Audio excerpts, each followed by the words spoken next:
अब हम बात करेंगे अध्याय 5 के बारे में, जिसमें अष्टावक्र द्वारा जनक को मोक्ष प्राप्ति का उपाय बताना कि मोक्ष की प्राप्ति कैसे होती है। जिसमें सूत्र 1 है।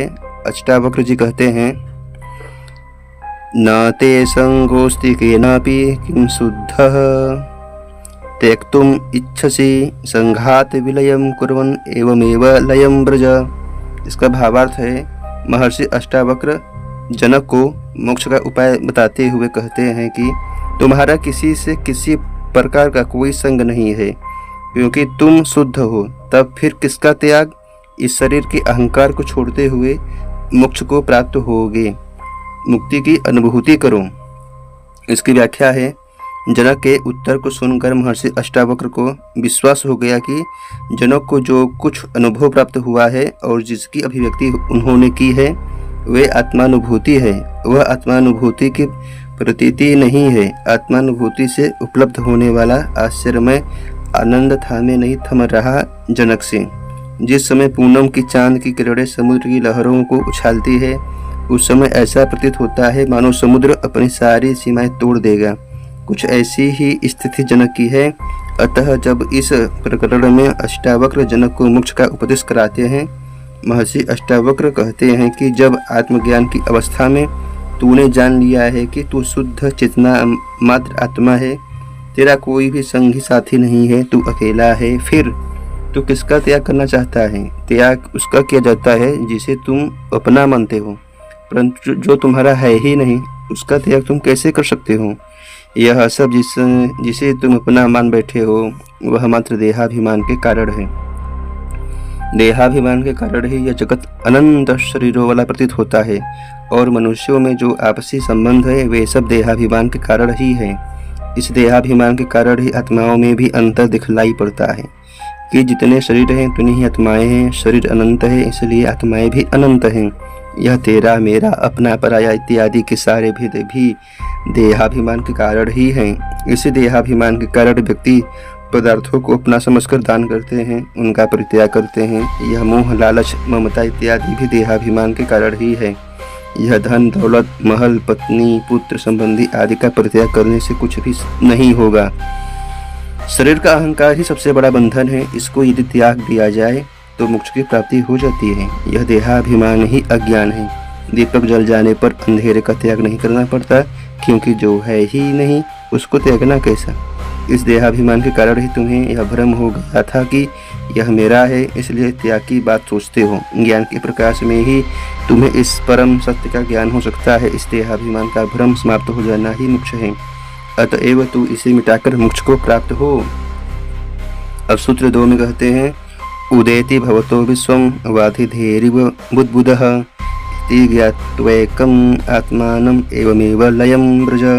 इसका भावार्थ है, तुझसे ही संसार उत्पन्न होता है, बिल्कुल उसी तरह जैसे समुद्र से बूंद-बूंदे या बुलबुले, तरंगे इत्यादि। इस प्रकार आत्मा को एक जानकर तू परम शांति को प्राप्त हो। महर्षि अष्टावक्र मोक्ष का उपाय बतलाते हुए कहते हैं कि यह आत्मा समुद्र के समान है और यह जगत उस समुद्र में उठे बुलबुले की तरह है। अतः यह जगत तुझ आत्मा से अलग नहीं है, संपूर्ण संसार एक ही है।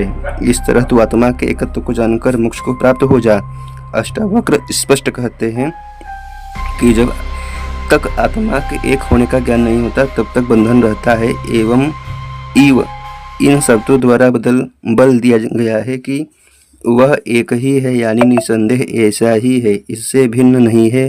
पानी से अलग दिखाई पड़ने वाली तरंगे, बुलबुले इत्यादि जन्मने तथा उसी में विलीन होने वाले हैं। अतः ये प्रतीति मात्र है, वास्तविकता नहीं है। सत्य तो केवल जल ही है। इस तरह के एकत्व भाव को ग्रहण करके तू मोक्ष को प्राप्त हो जा। देवी भागवत में भी कहा गया है, यह बंध तथा मोक्ष मन के ही धर्म है। मन के शांत होने पर बद्ध एवं मोक्ष का नाम भी नहीं रहता। आत्मा में यदि मन को विलीन कर दिया जाए तो संपूर्ण संसार लय को प्राप्त हो जाता है। महर्षि कहते हैं कि जब तक आत्मा के एकत्व का बोध नहीं होता तब तक मोक्ष की प्राप्ति नहीं होती। सूत्र 3 में कहते हैं, प्रत्यक्षम अपि अवस्तुत्वात् विश्वम नास्ति अमले त्वयि रज्जु सर्प इव व्यक्तम एवमेव लयम ब्रज। इसका भावार्थ है दृश्यमान संसार प्रत्यक्ष होता हुआ भी रस्सी में सर्प के समान तुझे शुद्ध हेतु नहीं है, इसलिए ऐसा विचार करते हुए तू मोक्ष को प्राप्त हो जा। इसका व्याख्या है अज्ञानी को यह आंखों से दिखलाई पड़ने वाला जगत विशाल होने के कारण स्पष्ट दिखलाई पड़ता है, क्योंकि उसे इस आत्म तत्व का कुछ ज्ञान ही नहीं है, परंतु उसके पीछे जो सूक्ष्म है, जो इंद्रियों का विषय नहीं होने से प्रत्यक्ष दिखलाई नहीं पड़ता, अर्थात जिसे इंद्रियों के द्वारा स्पर्श नहीं किया जा सकता, इस कारण वह स्पष्ट दिखाई नहीं देता। आत्मज्ञानी ही इस तत्व को जान पाने में समर्थ है, इसलिए अष्टावक्र कहते हैं कि यह दृश्यमान जगत स्पष्ट रूप से दिखाई देता हुआ भी सर्प के समान, रस्सी के समान दिखाई देता है। तुझे शुद्ध चैतन्य आत्मज्ञानी हेतु सत्य नहीं है, क्योंकि तेरे लिए तो केवल एकमात्र यह आत्मा ही सत्य है। ऐसा विचार करते हुए तू मुक्ति का अनुभव कर, अर्थात मोक्ष को प्राप्त हो। आत्म तत्व में दृढ़ निष्ठा रखने वाला होना ही मोक्ष है। सूत्र 4 और आखिरी सूत्र है अध्याय 5 का। इसमें केवल 4 ही सूत्र हैं। इसमें है कि सम दुख सुखपूर्ण आशा नैराश्यो समः समजीवित मृत्यु सन्न एवमेव लयम ब्रज। इसका भावार्थ है सुख दुख में समान, सभी अभावों से परे अर्थात पूर्ण रूप है, आशा और निराशा में समान रूप है, जीवन एवं मृत्यु में एक समान है। ऐसा अपने स्वरूप को जानते समझते एवं अनुभूति करते हुए मोक्ष को प्राप्त कर। अष्टावक्र कहते हैं जब तूने यह ज्ञान प्राप्त कर लिया है कि यह आत्मा पूर्ण है एवं मैं शरीर नहीं आत्मा ही हूँ, इसलिए मैं भी पूर्ण हूँ। ये सुख दुख तो मन के धर्म है, आशा और निराशा मन के गुण धर्म है एवं जीवन तथा मृत्यु शरीर के धर्म है। तो इन तीनों से परे चेतन आत्मा है जो साक्षी है, इसलिए ये आत्मा के धर्म कभी नहीं हो सकती। अतएव जब तूने अपने आप को आत्मा समझ लिया है तो तेरे लिए सब एक जैसे हैं, तुझे न ही इनसे प्रसन्नता प्राप्त होती है और न ही दुख मिलता है। ऐसा दृढ़ निष्ठा वाला होकर तो मोक्ष को प्राप्त हो। महर्षि अष्टावक्र इन 4 सूत्रों के द्वारा मुक्ति का उपदेश देते हुए कहते हैं कि शरीर अहंकार का परित्याग, अविभाजित आत्मा का बोध, संसार के भ्रम का त्याग और द्वंद्वों में समान विवेक का होना, ये 4 धारणाएं आत्मज्ञानी को मुक्ति दिलाने में सहायक होती हैं।